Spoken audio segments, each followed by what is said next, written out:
Hey guys, so it is Sunday. Hanging out doing some errands right now, and thought I'd jump on here really quickly. So baby Charlie was not born yet, and that's okay. Katie was in preterm labor, and so it is good that she did go into the hospital and get checked out and make sure everything's good to go. But they went ahead and sent her home a couple days ago because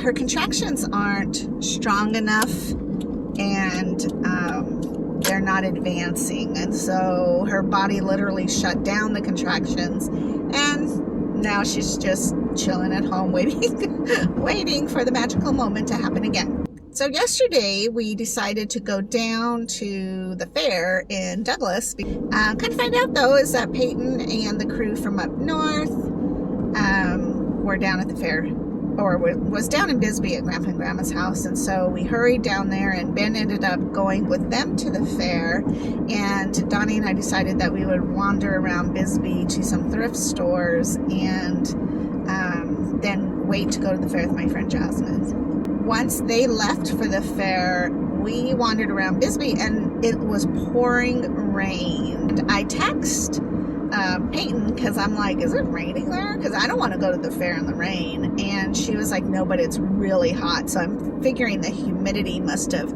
kicked in over on that side of the county. Yeah, the county. I'm pretty sure. And so I messaged Jasmine and I was like, do you want to go? Because again, my body just does not like the heat. First of all, I can handle cold because I can kind of do stuff enough to kind of warm myself up.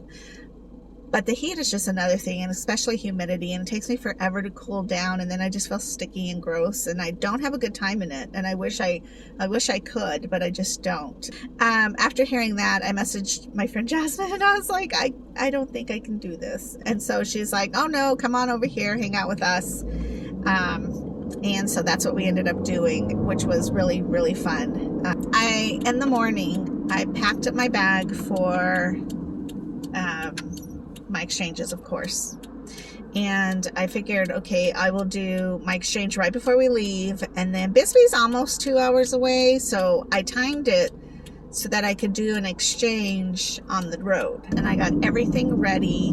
I put my Alcavis on my cart because I was like, if you don't know this, Alcavis has a little bit of bleach in it, and so I know I've mentioned before that I've bleached some of my most favorite items, and as in clothing items, and that's why it's really important to pay attention when you're dealing with it, and to also like always have your lap pad in position, because you just don't want to have it leak everywhere.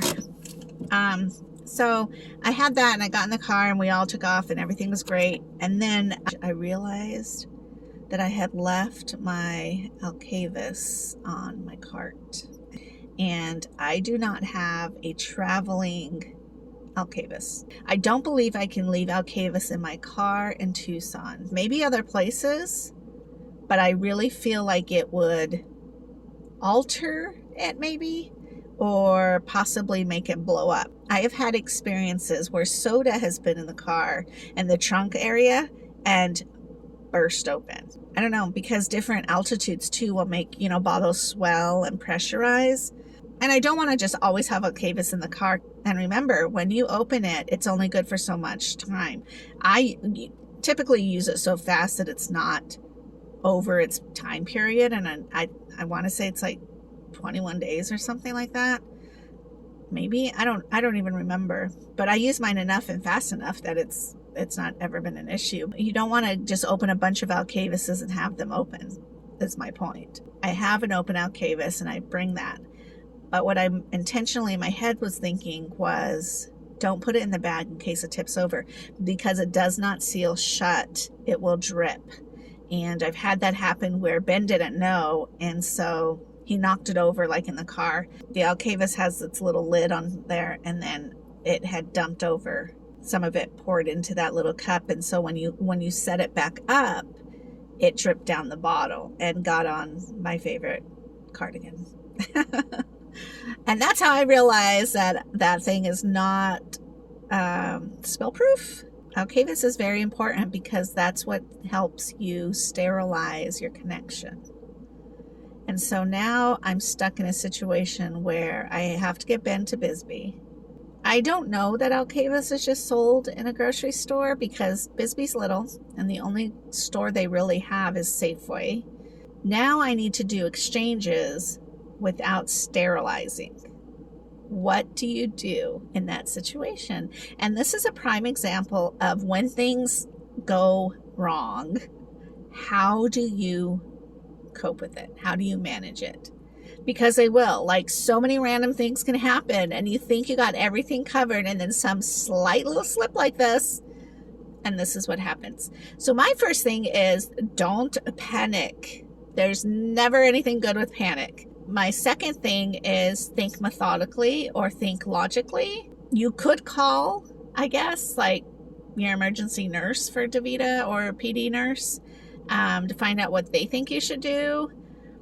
Should you connect? Should you not connect? And that's the point that you have to look at, is how much sterilization or cross-contamination or bacteria can get me, what's going to happen? What are the pros and cons of this situation?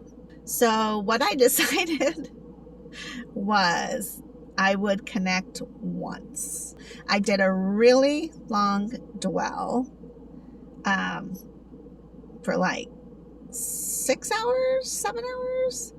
And I did one exchange where I emptied.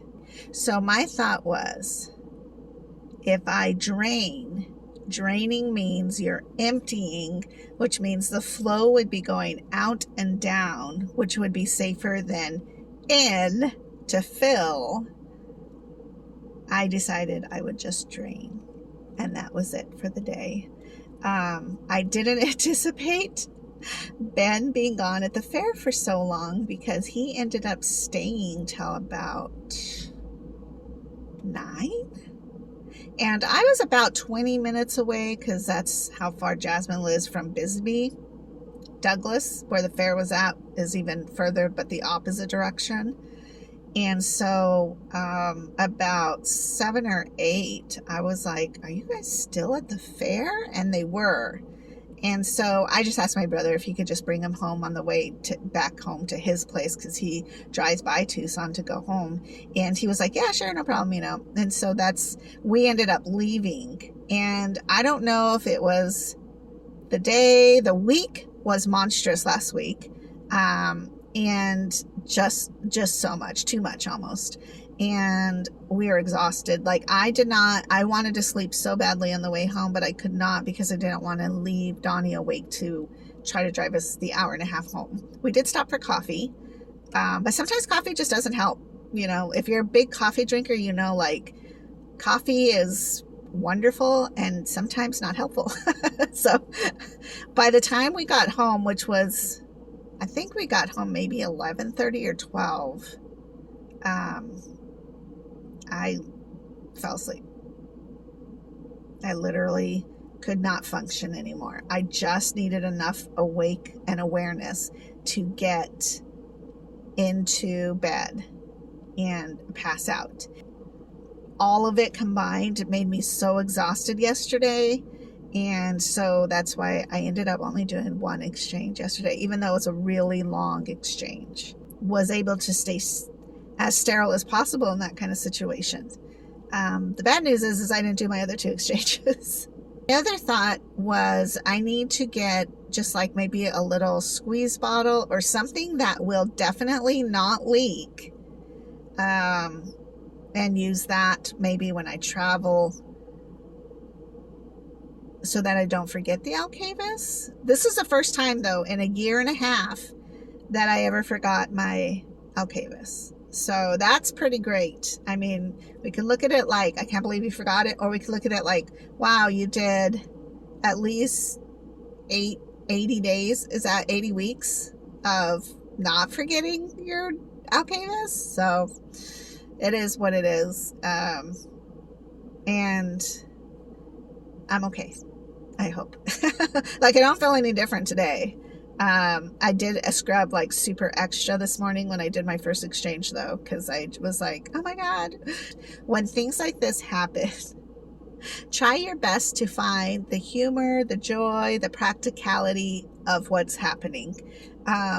In worst case scenario, if I did not do an exchange one day, it's not going to make me die. It's going to probably make me feel really sick, though. And then it kind of just backs up the rhythm and the schedule of what you're doing and how you're creating a routine and how your body is reacting to routines, and how even your mental status is like thinking about the routine all the time. And so you don't want to skip. I was thankful at least I got a 7-hour dwell in. But again, my logic was, if I'm draining, any bacteria can't swim upriver. It has to swim downriver, hopefully.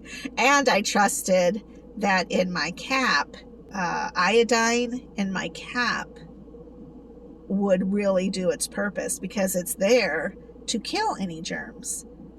So right now I feel great. I don't feel excessively tired. I don't feel sick. My tummy doesn't hurt. I have no symptoms of anything. And so, give it a couple of days. And we'll see if that's changed. But I don't think so. I think I'm okay. But I am glad that I just did the drain and I didn't try to fill. And I wish I had been awake enough to go ahead and fill last night, but it is what it is. We can only do what we can do. So also there's that. All right. I'll talk to you guys later. Have a beautiful Sunday, and we'll see what this next week brings. Bye.